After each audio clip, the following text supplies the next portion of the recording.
And we are live. What's up, everybody? Facebook, LinkedIn, YouTube. Welcome back to another episode of the Good Life Visual Audio Podcast. I'm one of your hosts, C. Muzan. I got Kabi in the building. Say what's up, Kabi. What up, though?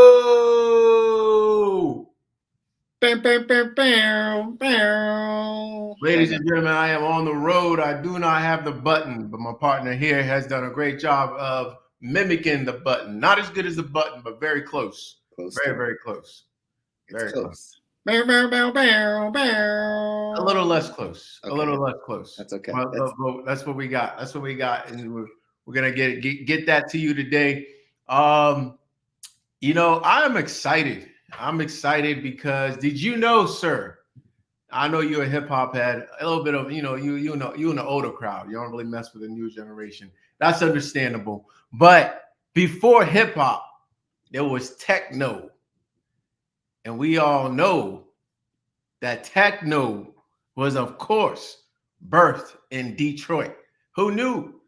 3 high school friends came together in the garage, 1980s, came up with techno right there in Detroit. Big Detroit! And Detroit still hosts the largest outdoor electronic techno festival going on still today. Man, I'm trying to tell y'all, not just does Detroit have Motown legends, hip-hop superstars, Big Sean, etc. Also has several rock gods, birthplace of techno. Man, we don't give Detroit enough respect. That's it.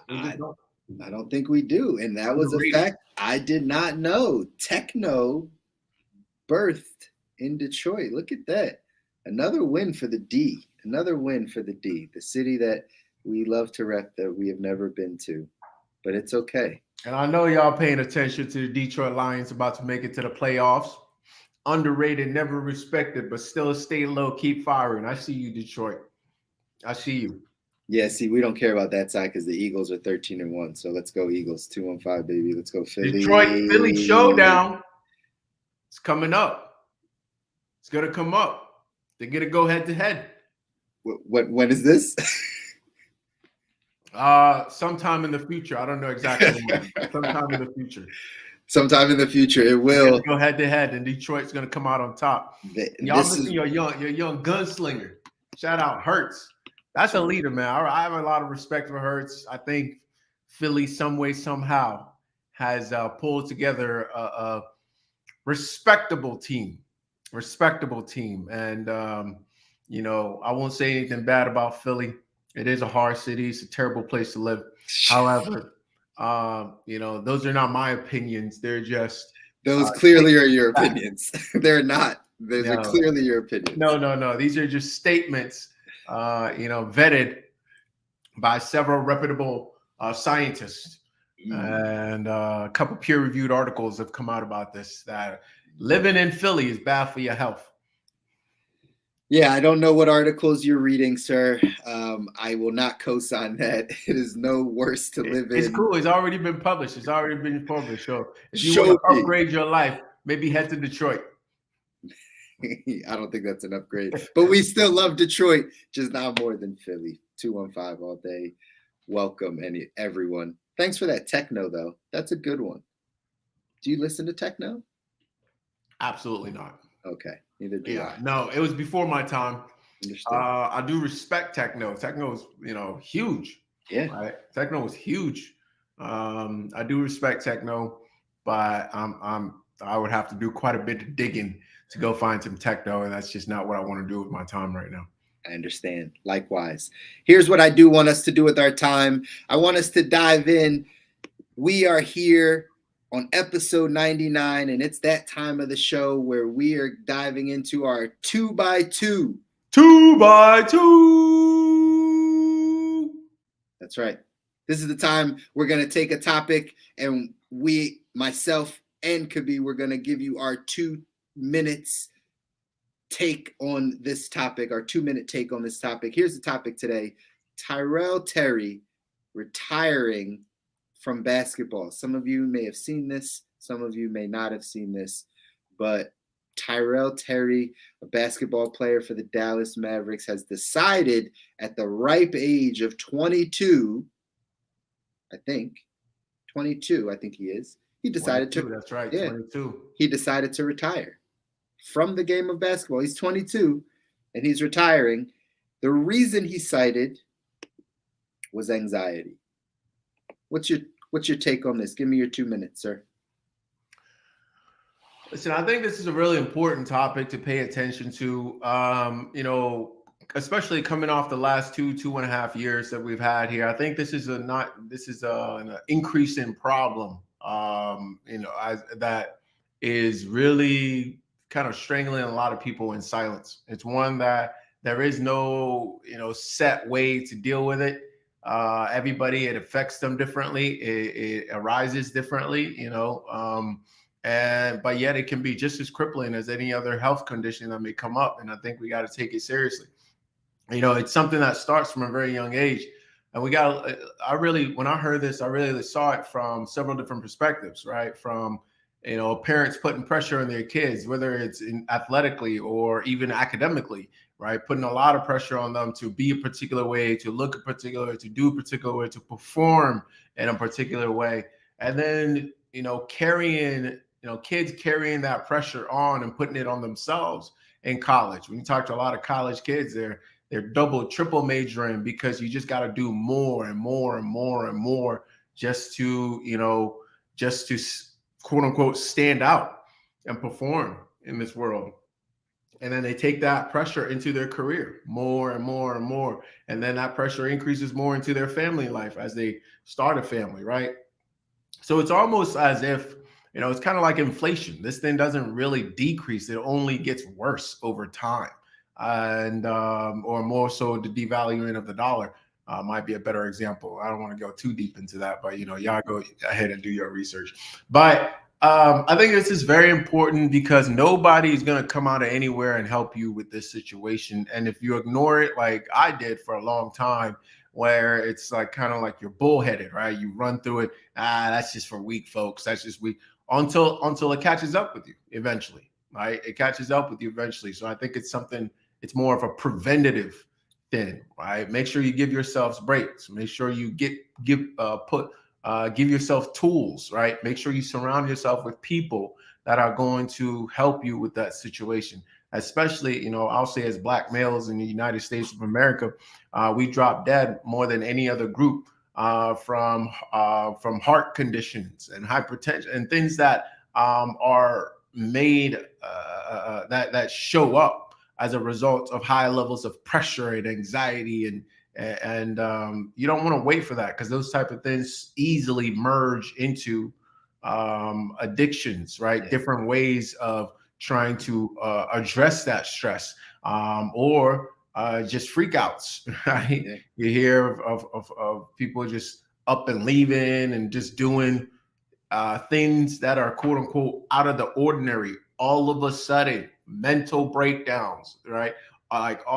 These things don't happen all of a sudden. So you got to take care of yourself. And from a health perspective, there's a few very simple, easy things. Dr. Andrew Wells, the 4-7-8 breathing method that I've talked about is a very simple way of addressing that on a day-to-day basis. And if you need some more help about that, feel free to reach out. And yeah, that's mine. That's good. That's good. I'll take another angle to it. You obviously taking the health side, and I know anxiety and things are things that we all deal with to some degree, and some people way worse than others. I remember this conversation popping out when Naomi Osaka decided that she was backing out of the tournament because of her anxiety as well, or depression or something along those lines. So real important conversation, have empathy for them. But where I take this conversation, in all honesty, is something you said could be about pressure. And I think there's a lot of pressure in these situations, especially for people becoming professional athletes. My question is always, did you even love it? Did you even enjoy it? If this is something that's bringing you high levels of anxiety, this isn't the beginning of it. There were probably high levels of anxiety around this when you were younger. And maybe, especially we see this in professional sports, Some kids just get pushed into it because it's a way out for their family. This might not have been the case for him, right? He went to Stanford, so I don't know that this was necessarily the case from a financial standpoint, that like his family just needed him to be a professional because there was nothing else to do. But in general, he might not have loved the sport in the same way.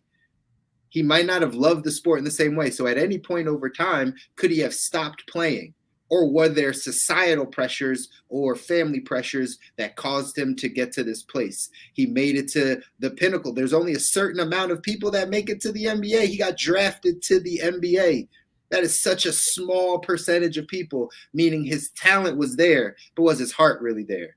Did he really care about the game? Did he want to do this for a living? I think all of those things come into play. I know the anxiety part, right, is important to address, and there's some things we can do, but I try to get to the root cause of this one specifically to cause him to retire. He said a quote around something along the lines of, these were some of his darkest days in his life, came from doing something that obviously he was talented to do. Maybe he just didn't like it. We really have to start to identify the things that we are called to do and enjoy them, because again, pressure busts pipes or makes diamonds in the right environment. And maybe he was just not in the right environment, not doing the thing that he loved, so it bust his pipe. But either way, hey man, I appreciate that take. I gotta give a little bit of context to that though. I really don't think it's a question of did you like it when we're talking about things of anxiety. He stated that he did. He said it's something I've loved for a long time, something I did growing up. And we also have to acknowledge that the context changes, right? You may be playing playing soccer on the streets with friends just to enjoy it. But once a whole nation is now looking for you to perform, and whether you do or not is there's huge consequences, such as your grandmother being taken from her own home and paraded down the street, or her cheered for the rest of her life. Those things can change even those can change the situation pretty dramatically, right? You mentioned Naomi, right? Osaka, or I forget, I believe that's the name, right? I would guess that she loved it to get to the point that she did at some point, correct? Sure. But the condition changes, and I think that's the thing that we got to pay attention to. I really don't think it's a question of like, liking or not. And then my last point here would be, LeBron commented on this as well, on the level of pressure that's being put, and it's not just a pressure thing. It's the context. It's burnout. It's adults trying to live their dreams through kids. Did that kid love it? Yes, but not when certain conditions change, and now all of a sudden the world is trying to make all this. They suck the fun out of it, right? So LeBron commented, I believe what he said was, "Listen, man, I'm watching these AAU kids play these days, and they're gonna get burned out. Like, this is not the way you want to approach it. Like, the game becomes a business when you become a professional, but until then, there should be it should be driven by a certain level of fun and competition that the kids have. And once that's taken away, right, it changes the whole situation." I don't know the exact quote. You can look it up on that, but he's been very much against, the direction of what AAU has been going, where it's becoming a business sooner and sooner and sooner. And it's taking that fun out of it for the kids and making it more of a business, increasing the pressure, and taking something that they love and making it something that they do just to make a living. And at that point, I think regardless of your love for the game or not, it can definitely change the situation dramatically. So you got to take care of yourself in the process. I agree. And I think, and that's a good reframe on that. I think we should probably wind up having a show or an episode on athletes or right, youth in athletics, because I think there's a lot there. There's a lot there. Is that just a sign of the times? How do we go backwards when like sport in our society has become right? Like we look up to athletes. It's gotten more and more and more over time, and kids are becoming more and more and more athletic, and more, right? Like it's we're headed in that direction. possibly because that's just the way society is moving, possibly just because, right, it's people see money in it. Anything that you can see money in, sometimes it'll take the fun out of it. But like, it's the parents subjecting the kids to this. It's the parents that say, you're going to play basketball and only basketball. You're not going to play football or soccer or badminton or water polo or anything else, because we want you to get good, because we see LeBron's kid is crushing it and gets all the highlights and whatever the case is. So we're just keeping up with that side of things. So not that we got to place blame, but who would we blame on this? Like that it's becoming more of a business. How do you make it less? You tell your kids, hey, you love basketball, but go play soccer, right? Sure, that might be the solution. But this is a good conversation. I think it is. I think it is. And I think a lot of it comes down to parents, because they're the closest to the kid. They have the most authority, etc. I remember watching, I think it was King Richard or the movie with the Williams, right? Serena Williams, twins, or not twins, sisters.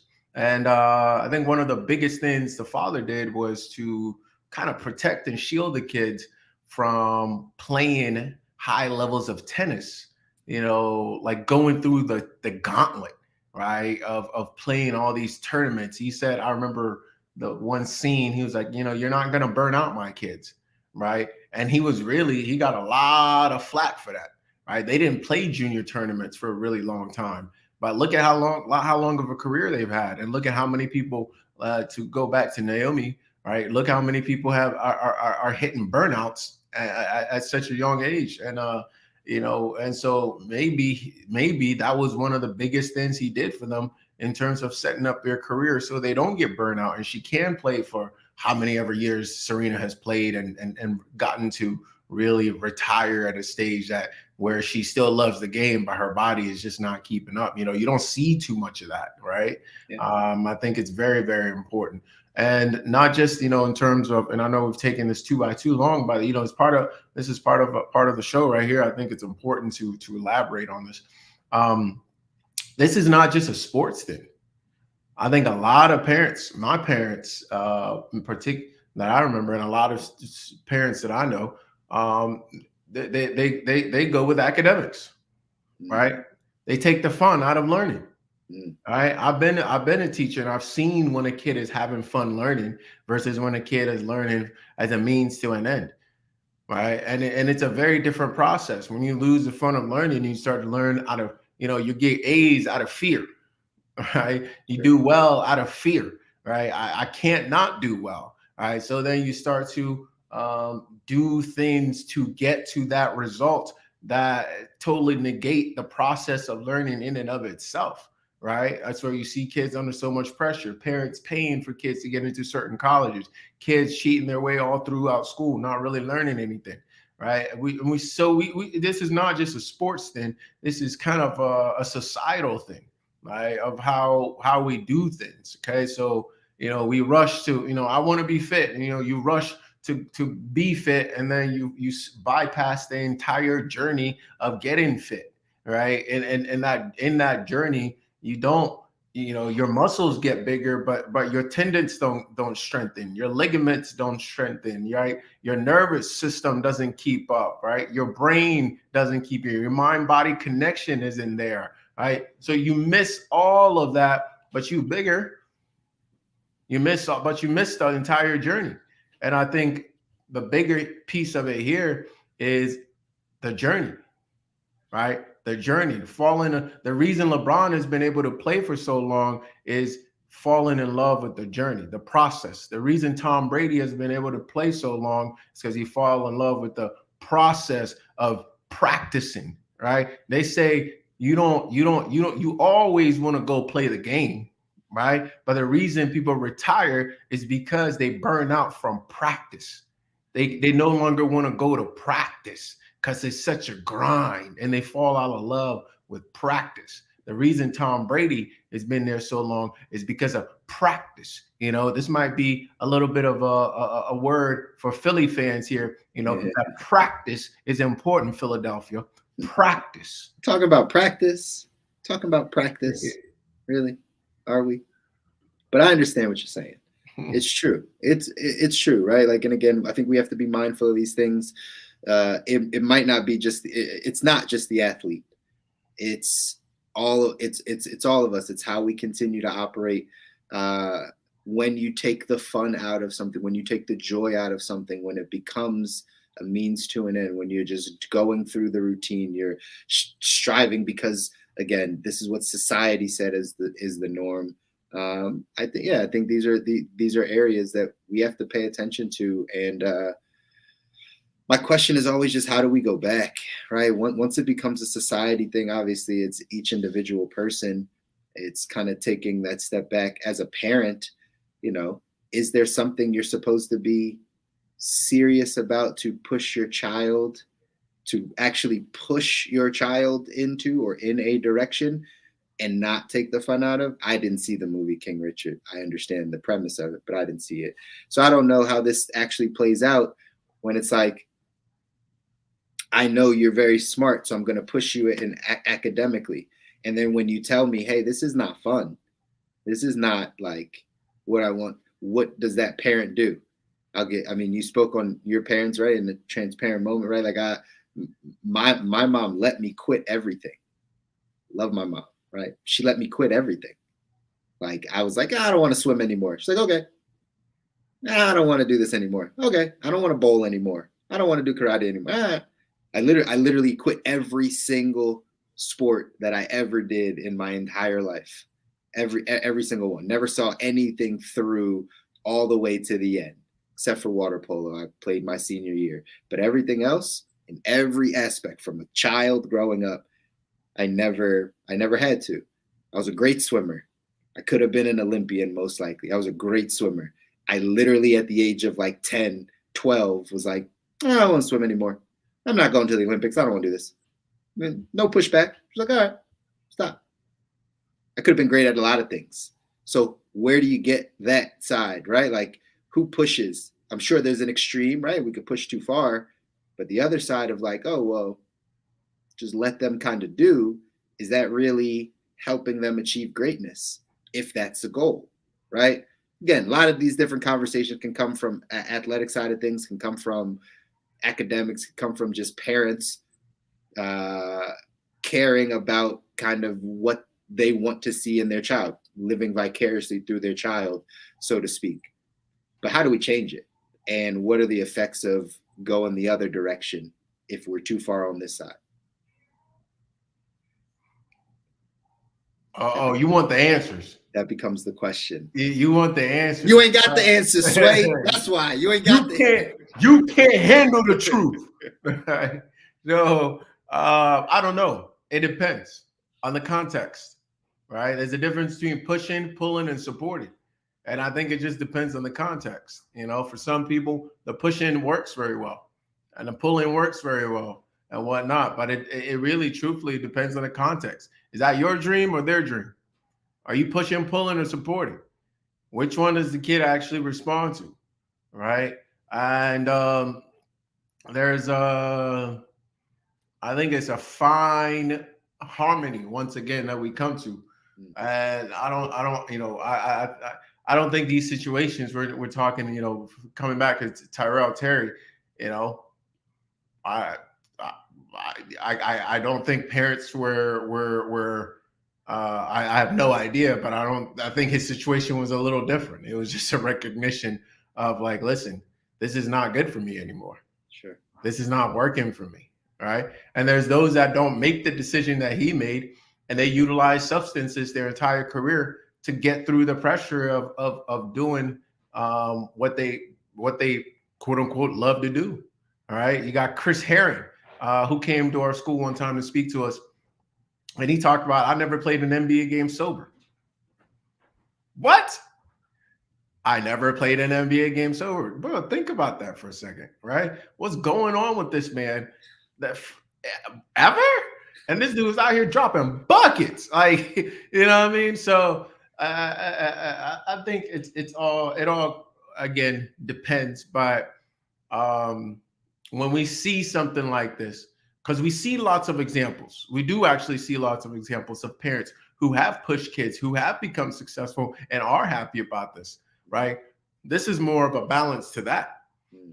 where we don't talk about the other side of it.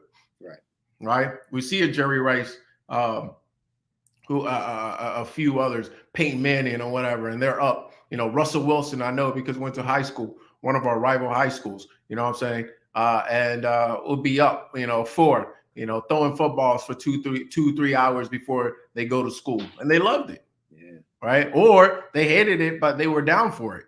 You know what I mean? That's what they wanted to do. So I do think there's a lot we can learn. That's why I always talk about corporate athletes, right? Because we talk sports athletes, all right, their life is a microcosm. By 35, if you are lucky by 35, you're end of your career, right? If you are a legend, you're done by 40, right? So for our as corporate athletes, our career is about double, right? It's about double. And we don't hit when athletes are retiring. We're now just approaching our best years as a corporate athlete, right? So we because we have so much more time, we can look at these things from athletes and draw lessons from them that may or may not apply to us, actually. But we can at least, test them out and get feedback quicker, all right? Because we're looking at something that's moving at a faster speed. So with that said, I think that's a lot of good stuff, and we'll definitely come back to that. If you did enjoy this, let us know. If you thought we went a little too long on that, let us know. We always appreciate feedback because we want to engage with you guys, and you are the reason why we show up and do this thing. So appreciate y'all. With that said, man, we're talking about podcasts today. All right, starting a podcast. That's right. The reason why this was important is because this is episode 99. We're one show away from 100. By the way, all you guys come back next week. Like, episode 100 is going to be awesome. We got a surprise for you guys. We got some surprises coming. So that's going to be awesome. But episode 99 of a podcast, I don't think that people all understand the time, the energy, the commitment, sacrifices, the things that go into doing something consecutively for 99 weeks in a row. Right? It's almost 2 years in a row of showing up and putting out content and having thoughtful conversations around things that are important, having a topic that we can brainstorm on, doing the behind the scenes stuff, meeting with each other, right, off camera, planning for what we're looking to do. I don't think people understand it fully. So we wanted to have this show specifically so that we could actually kind of give you some insight, right? And give you some insight for it. So we're gonna kind of dive in and could be kind of give me your thoughts on this, on the, starting this podcast. Like, how has it been for you being in this podcast space together, and kind of going down this journey? Yeah, it's been a lot of fun. It's been a lot of ups and downs. And I think probably the biggest thing that I've cultivated is kind of something we keep coming back to, which is just consistency, right? Guys, when you're doing something like this, you can go at it for a very, very long time before you even get one view. That's right. So it can, for those who see individuals having success on their screens, on their whatnot, they don't realize the amount of effort that was put in. So for me, it's in just like keep chopping wood, right? We keep chopping wood and we're showing up and getting better, right? Getting better at doing this thing. And I think that's the biggest thing for me throughout this process. It's been fun to tap into the creative side, develop a new skill of, this is a skill, right? People who have really good podcasts, it's a skill, right? If you look at Joe Rogan, interview people, it's a skill, right? So, I'm also excited for the next phase of this as well, as we up our skill level and we bring in some new things for the next we're calling it season, right? For the next century. We're centurions now, That's right? right. Not to be confused with centaurs, right? So it's been really cool for me, man. It's been really cool. It's been a pleasure cultivating this with you and taking it to where we're taking it, and looking forward to continuing to grow and get better. Likewise, man. It's been a great journey. For everybody listening, thank you for joining us on the journey. Some of you just jumping on, some of you have been here for a little bit of time. For the rest of today's show, episode 99, we're going to give you 5 things that you should be thinking about here when you are thinking about starting a podcast, or when you're about to go on the journey yourself of starting the podcast. We're going to give you kind of 5 things so you can take some value away today. And again, maybe we talk about this at another time. Maybe if this is something that resonates with you guys, we can find another time to dive into another show of some of the mechanics and how to make it happen. But we just want you to take away a few things here. So number 1, before you do anything, figure out why you want to start a podcast. That's step 1, right? Before you do anything, why are you starting this? Why? What is it that you need to offer to the world? What is it that you want to communicate about? What's the message? What's the value add in somebody's life?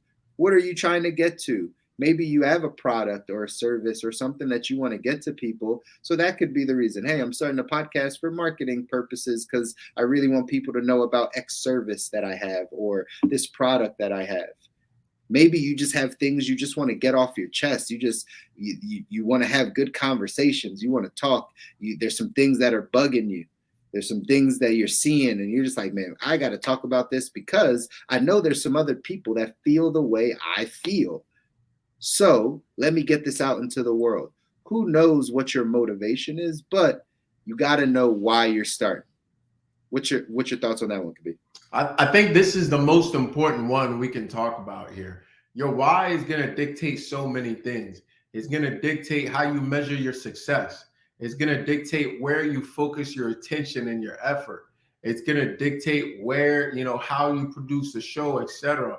And I think ultimately when you are having a hard time or when you hit valleys on the road, you'll be able to turn and look at your why and reestablish or reground yourself. And I think this is going to be incredibly important. If you don't have a very strong why, when adversities come, when the storm comes, when things don't go too well, you're not going to have anything that anchors you down and keeps you going. So this is by far the most important thing we're going to talk about tonight.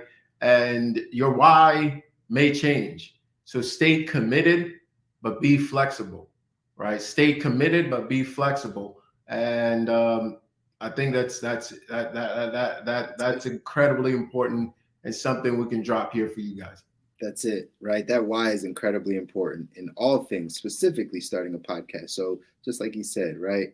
Lock in, figure out really why you're doing this. It's going to change completely all the things that you put into the podcast. So that's one for you. Number two, for everyone that's listening, pick a topic that you're passionate about. Pick something that you actually would enjoy spending 99 weeks talking about. Pick something that you would enjoy having a conversation with other people about. Pick something that you are a relative expert in, that people would want to hear your viewpoint. If you've never watched a football game, it might not be smart to make a podcast around football and right the highlights or whatever. It might not be your thing. So pick something that you're passionate about. In business, right? You guys know we talk a lot about entrepreneurship. In business, it might not always be the best thing to follow your passion. That's a cliche that's out there. Maybe that's talk for another episode. I think we've probably touched on that in other episodes. It might not always be about following your passion in business. But when starting a podcast, absolutely talk about something that you are passionate about, that you have expertise in, that you wouldn't mind having that conversation forever. I'm sure you agree with that, huh? 1000%. And, to kind of set the framework for that a little bit, it doesn't mean that you say, hey, I am passionate about this. I'm going to start a podcast about this. You could have a list of 5 things that you're passionate about. Everybody is passionate about more than one thing. Okay. And then you can cross-reference that list with other factors and pick from that list, right? What this means to me is that you don't pick something you hate. You don't pick something you don't have anything to say about. You don't pick something you don't have expertise in. You don't pick something that somebody will want to listen to you talk about and give value on, right? But you want to start from a place of like, I actually do enjoy this thing, right? And I do enjoy learning more about it and growing more about it. We talk about health and wealth, all right? We're both passionate about both of them, right? We have expertise, different levels of expertise on one or the other. And but it's both things that we are committed to growing in terms of our abilities, our knowledge base, etc. So it makes it very simple to say, okay, this is something we're going to continue to talk about. Like it makes it very clear, right? We also have businesses in both, right? So it makes it very clear. Are there things in my life that maybe I'm more passionate about than health? Maybe. I don't know. I'm discovering it right now, right on air as we talk, right here. Right? It might be. I've thought about starting a sports specific podcast, right? But that didn't make the list. That didn't make the final list. It wasn't the thing that made the most sense for me as a whole in totality, right? Although I do have somewhat a level of whatever in there. So that's it. I think, to frame that a little bit, it doesn't have to be the most passionate thing, right? If you just love Star Wars, I don't know if we need another Star Wars podcast. I just don't know, but that's for you to decide. We might though. Listen, we might. I don't really like Star Wars, but there's people out there, they can't get enough of it. Just like people that watch ESPN all day. All the shows are the same. They talk about the same topics every week, right? Just they cycle them through different people's voices. There's somebody that wants to listen to 4 hours of Star Wars. It's quite possible. It's quite possible. Fair. That's fair. As long as it adds value. I would not be one of your consumers. As long as it adds value, right? So anyway, that's the second thing. Third thing. Number 3, for you guys that are listening and paying attention, that's saying, hey, I think I want to start a podcast. Here's some things that we're giving to you. This was a big one. And I don't know how much you agree with this could be, but I agree with it. Don't get into podcasting just for the money. Don't get into, like, if you come into this industry specifically or the podcasting world, don't get into it just for the money. It takes time and value to create money or a way to have this be a stream of income for you. We talked off camera when we were kind of talking about this episode, and I was like, let's not get this confused though. There's a lot of money in podcasting. You didn't necessarily agree with that right away, but just know, like, I named a few, you named one, Joe Rogan, right? Gets, what's that? Nine figures from Spotify. I thought it was 100 million. Is that 9 figures? I don't know, man. That's your department. I'm not really good at numbers. I know people. Anyway, yeah, that seems about right. I think that's it. 7 figures is $1 million. 2 more figures on top of that is 9, right? So 9 figures, right? So it's $100 million. He got Gillian Wallow from $1 million worth of game also signed $100 million contract with Barstool, right? Barstool's got a few other podcasts, Call Her Daddy, and all these other ones that are making bank. 85 South Show. You could probably go listen to top 10, 15 podcasts, and they're bringing in real money. But the recommendation is don't get started just for the money. Don't get started just to come in here and think you're going to make money, because it often takes a lot longer than you think. What's your thoughts on that? I generally agree. I would modify that to say, don't get started for the money at all. Not just for the money. Don't get started for the money at all, because just like don't get into basketball for the money. Are there a lot of basketball players that make a lot of money? Yes. There are basketball players that make a lot of money, but chances are you're not going to be LeBron, right? And I'm not saying don't shoot for the stars. I'm saying, let's just put numbers out there. All right, get into it for a different reason. Going back to how we started the show here, get into it for the love of the game. Would you still be playing if you didn't make that much money? Would you still be producing this podcast just because you enjoy the process of doing it, or the process of learning, or the process of getting better at it, right? Because it doesn't make sense, right? It doesn't really make sense to get into it for the money. Because I mean, sure, there are a couple of cats out there, but there's like, again, numbers. But, name like 10, 15, maybe 20 out there over. I am sure there are hundreds of thousands of podcasts out there. Like, there are so many podcasts out there that ratio, just that fraction. Yeah, it's a fraction because it's the number over a number, right? That's horrible. The odds are horrible. You know what I mean? So if that's how you get in, you may not make it to long enough to even put yourself in a space where you could even get the money.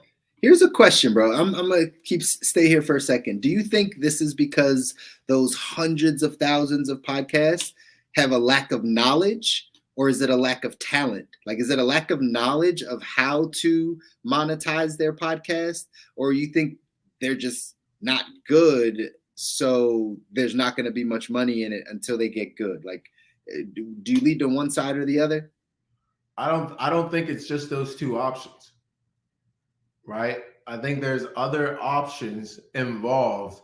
And if I knew the exact formula, we would be making more money, right? So, I'll say even when you account for knowledge, expertise, talent, consistency, you're still in a lottery.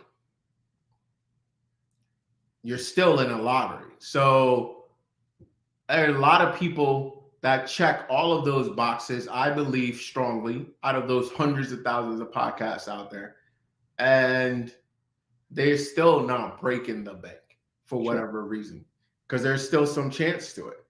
Sure. Yeah, sure. So, we're not going to sit here. If you become an engineer, there's a high probability, this ratio, the number, the fraction, the percentage looks very good that you're going to make some decent money.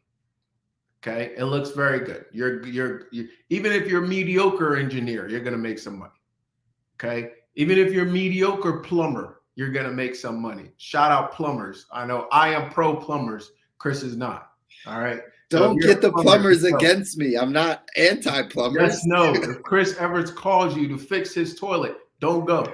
Don't put it out there like that. Listen, I'm gonna have to learn how to fix a toilet. I'm not So, because we just got to look at the pure. It just simply comes down to the numbers. Like, it just, what I mean? It doesn't mean that you're not going to make it. It just means that to have that being the thing that pushes or pulls you is not grounded enough to even keep you around long enough and allow you to be as creative enough without the pressure, right, to even put yourself in the running to make some good money. I understand. Listen, I think again, it's a fraction of people that actually make money in it. So the point to that is, again, just don't get into it for the money. If the money comes, or you find that you have something good, you can go in and monetize it, and there will be ways to do that. But don't go into it with that in mind. So that was number 3. Number 4, hey, you got to be willing to invest in better equipment. You got to be willing to invest in your podcast, especially as it grows. You got to be willing to get better setup. You got to be willing to get some better lighting. You got to be willing to get a microphone. Yes, you don't need all that stuff to start. You could just start with a phone. You could just start wherever you start. I'm always going to be an advocate for just starting where you are. But as it grows and you become more consistent, you're going to need to invest in this podcast. You're going to need to invest in some of the areas that are going to upgrade the quality of your show. You would agree with that? 1000%. Start where you are. And as you grow, invest in yourself, invest in the business, all right? Invest in the craft and the hobby, whatever. I've seen people who love to drink beer. They certainly invest in drinking beer, right? They'll go all over town to the best breweries and tasting the beers and whatnots and goody dops and booty bops, right? But they won't spend $40 or $50 on a decent mic, right? They pop up. They've been doing a podcast for a year and the thing still looks raggedy. Okay, come on now. Present yourself better, right? And invest in the marketing as well. Like there's some, if you make a podcast and nobody is hearing your podcast, that is a huge piece of podcasting, right? You're going to need to put some effort into getting your artwork out there seen. If you paint a bunch of pictures and nobody ever sees your pictures, you're probably not going to make anything from that pictures. Now, if you love to paint pictures and just put them up on your wall and say, wow, that gives me a lot of intrinsic value. I really appreciate this photo on my wall or this painting on my wall. That is great. If that's what you want to do, that's what you want to do. But a lot of people want their work to be seen, right? They want to share it. And that's something that you have to invest in as you go through the process. And that means putting out better art, buying paintbrushes, right? Maybe having an art show in your home, right? And when we're talking about art, obviously, as a vehicle for talking about the podcast. Hopefully, y'all understood that. But I think they're picking it up. But if you didn't, I just want to paint a picture for you. Good. And honestly, that picture, I like the way you did that. Paint a picture for you. Right? I see what you did. Shout out Jay-Z, man. It hits you so hard, you remember it later. the word play, it's a real thing. That actually you led us into number 5 to wrap up.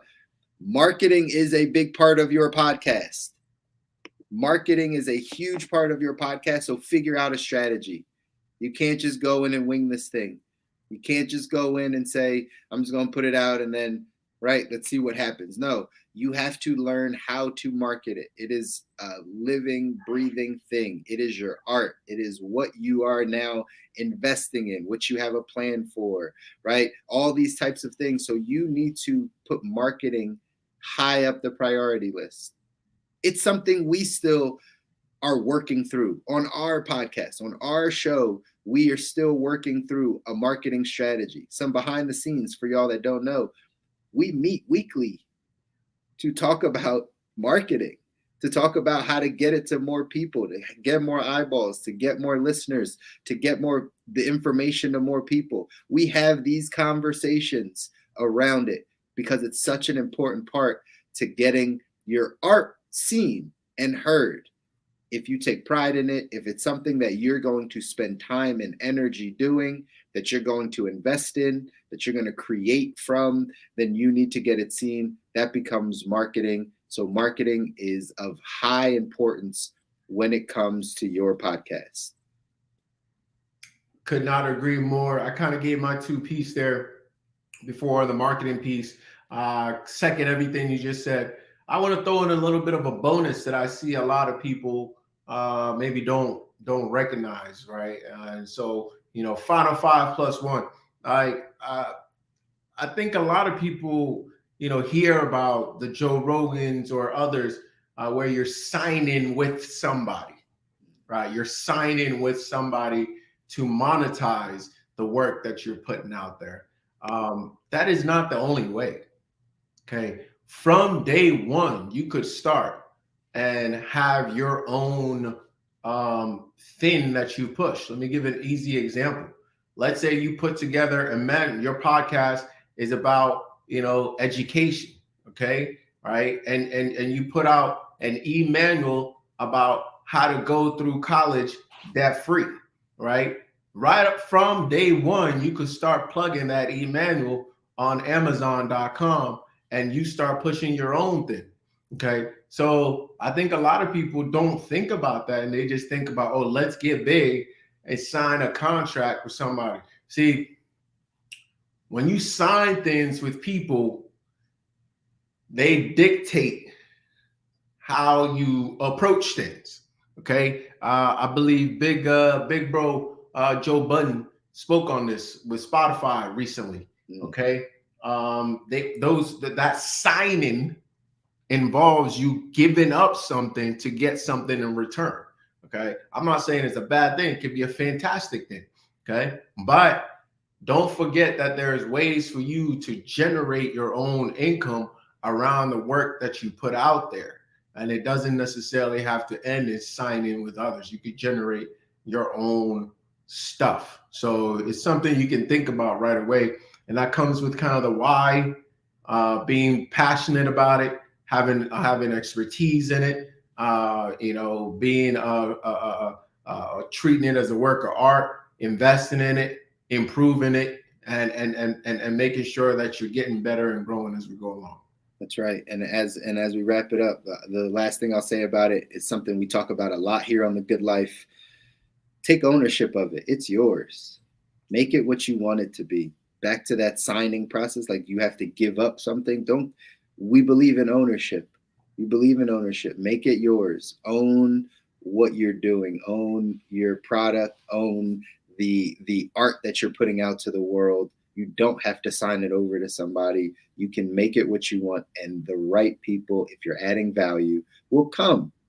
Your tribe will come. The people that are getting the most from you will come. It's okay to start small. Never despise the day of small beginnings, right? And always just remember that you can continue to get better if you do some of these things that we're talking about. Invest in it. Make sure your why is strong. Be passionate about it. Make sure your marketing is good, and just continue to put in the work that's needed to create a great product. And you'll be on your way in 2023 with a great podcast. That's fantastic. That's fantastic. It will take time, but keep stirring, and it's going to turn into that souffle.